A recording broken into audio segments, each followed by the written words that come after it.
اور جب رمضان المبارک آ جایا کرتا تو اس وقت آپ صلی اللہ علیہ وسلم کی کیفیت کیا ہوتی تھی، مختلف روایات میں اس کا ذکر ہے۔ چنانچہ ایک روایت میں آتا ہے کہ کان اذا دخل رمضان شد میزرہ ثم لم یأت فراشہ حتی ینسلخ، کہ جب رمضان آ جایا کرتا تو نبی کریم صلی اللہ علیہ وسلم عبادات کے لیے کمر بستہ ہو جاتے، اور پھر آپ صلی اللہ علیہ وسلم بستر پر تشریف نہیں لے کے جاتے تھے یہاں تک کہ رمضان گزر جایا کرتا۔ گویا کہ رمضان کے مہینے میں آپ صلی اللہ علیہ وسلم بستر کی طرف متوجہ ہونے کی بجائے، آرام کی طرف متوجہ ہونے کی بجائے عبادات پر توجہ دیا کرتے تھے۔ اور ایک اور روایت میں رمضان کی آمد پر نبی کریم صلی اللہ علیہ وسلم کا طرز عمل اور رویہ یوں بیان کیا گیا۔ حضرت عائشہ رضی اللہ تعالی عنہ کی روایت ہے کہ کان اذا دخل رمضان تغیر لونہ وکثرت صلاتہ وابتہل فی الدعاء، کہ جب رمضان داخل ہوا کرتا تو نبی کریم صلی اللہ علیہ وسلم کے چہرہ انور کا رنگ مبارک متغیر ہو جایا کرتا تھا، اور آپ صلی اللہ علیہ وسلم کی نمازوں میں اضافہ ہو جاتا تھا، اور دعاؤں میں آہوزاری اور عاجزی میں اضافہ ہو جایا کرتا تھا۔ تو تین قسم کی خصوصیات اس روایت میں منقول ہیں۔ پہلی خصوصیت یہ کہ رمضان داخل ہوتے وقت یا رمضان کی آمد کے وقت آپ صلی اللہ علیہ وسلم کا رنگ مبارک متغیر ہو جاتا تھا۔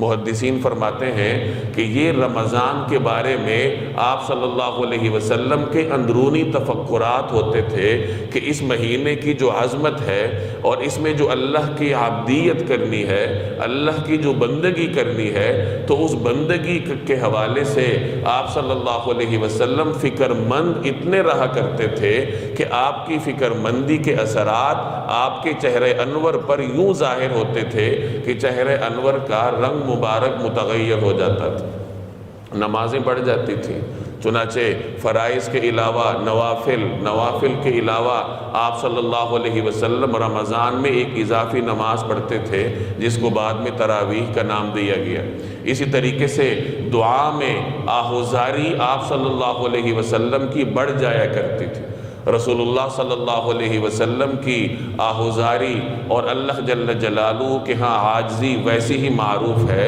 لیکن رمضان المبارک میں آپ صلی اللہ علیہ وسلم دعا میں آہوزاری میں اضافہ فرما دیا کرتے تھے۔ تو اس روایت سے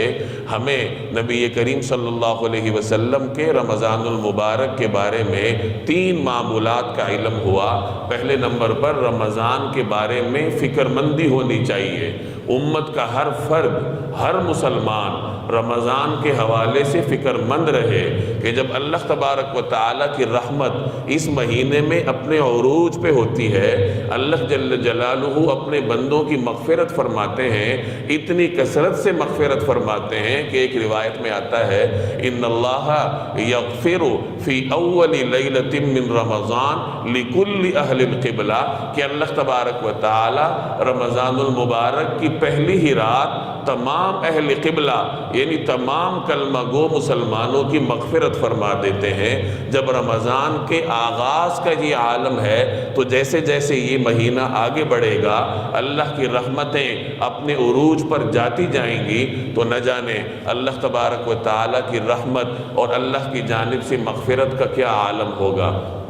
تو ہر انسان، ہر مسلمان کے دل و دماغ میں یہ فکر ہونی چاہیے کہ اللہ کی رحمت جب اتنے عروج پر ہے تو کہیں ایسا نہ ہو کہ اس رحمت سے میں محروم رہ جاؤں، کیونکہ اس رحمت سے